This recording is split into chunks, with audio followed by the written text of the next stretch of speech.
எல்லா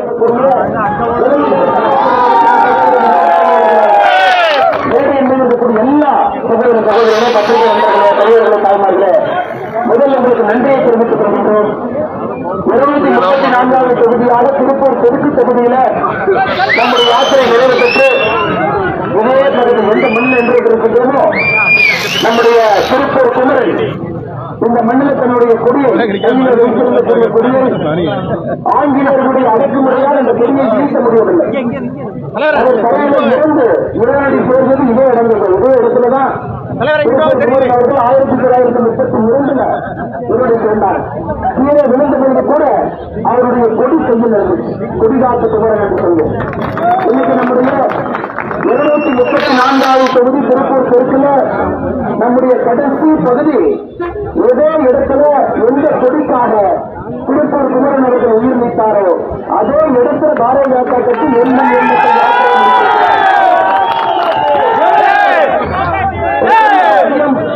அவர் விழுந்து அதே இடத்துல விழுந்து மண்ணுக்கு ஆசீர்வாதம் செய்து மக்களுக்கு நன்றிகளை தெரிவித்து 234 தொகுதிகளும் கூட எண்மண் எண்மத்தில் யாத்திரை உங்களுடைய அன்பெல்லாம் பெற்ற எழுச்சியோடு உங்களுக்காக தமிழகத்தினுடைய அரசியல் மாற்றத்திற்காக புதிய ஒரு தமிழகத்தை படைப்பதற்காக 2024 3வது முறையாக பாரத பிரதமர் நரேந்திர மோடி அவர்கள் ஆட்சி கட்டளை அமைப்பதற்காக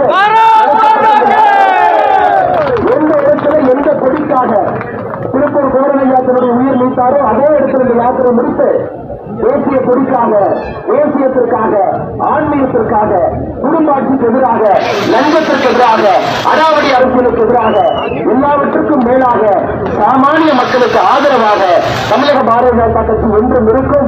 அரசியல் மாற்றம் நிச்சயமாக தமிழகத்தில் வரும். 3வது முறையாக ஆட்சி அமைக்கப் போவது சத்தியம் நிச்சயம் என்று நமக்கு தெரியும்.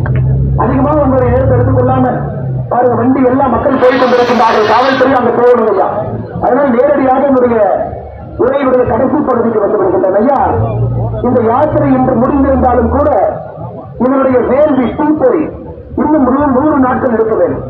எப்படி கடந்த 6 மாத காலமாக பட்டு எல்லாம் தமிழகத்தினுடைய பாரதிய ஜனதா கட்சி தொண்டர்கள் மக்களை சந்தித்து கட்சிக்காக பிரதமர் மோடிக்காக உழைத்தீர்களோ, இன்னைக்கு இந்த யாத்திரை முடிந்திருந்தாலும் கூட இந்த யாத்திரையினுடைய வேள்வி, இந்த யாத்திரையினுடைய தீப்பொறி அடுத்த 100 நாட்களுக்கு இதேபோல் இருக்க வேண்டும் இல்லையா? இது நம்முடைய சங்கல்பமாக சபலமாக இருக்க வேண்டும். அரசியல் மாற்றத்தை ஏற்படுத்தி மோடி அவர்கள் 400 எம்பிக்களை தாண்டி ஆட்சியில் அமரும் பொழுது 39 எம்பிக்கள் தமிழகத்திலிருந்து சென்றிருக்க வேண்டும். அதற்காக நீங்கள் எல்லாம் கடுமையாக உழைக்க வேண்டும். இதை மட்டும்தான் நாங்கள் எதிர்பார்க்கின்றோம் என்று சொல்லி எல்லா சகோதர சகோதரிகளுக்கு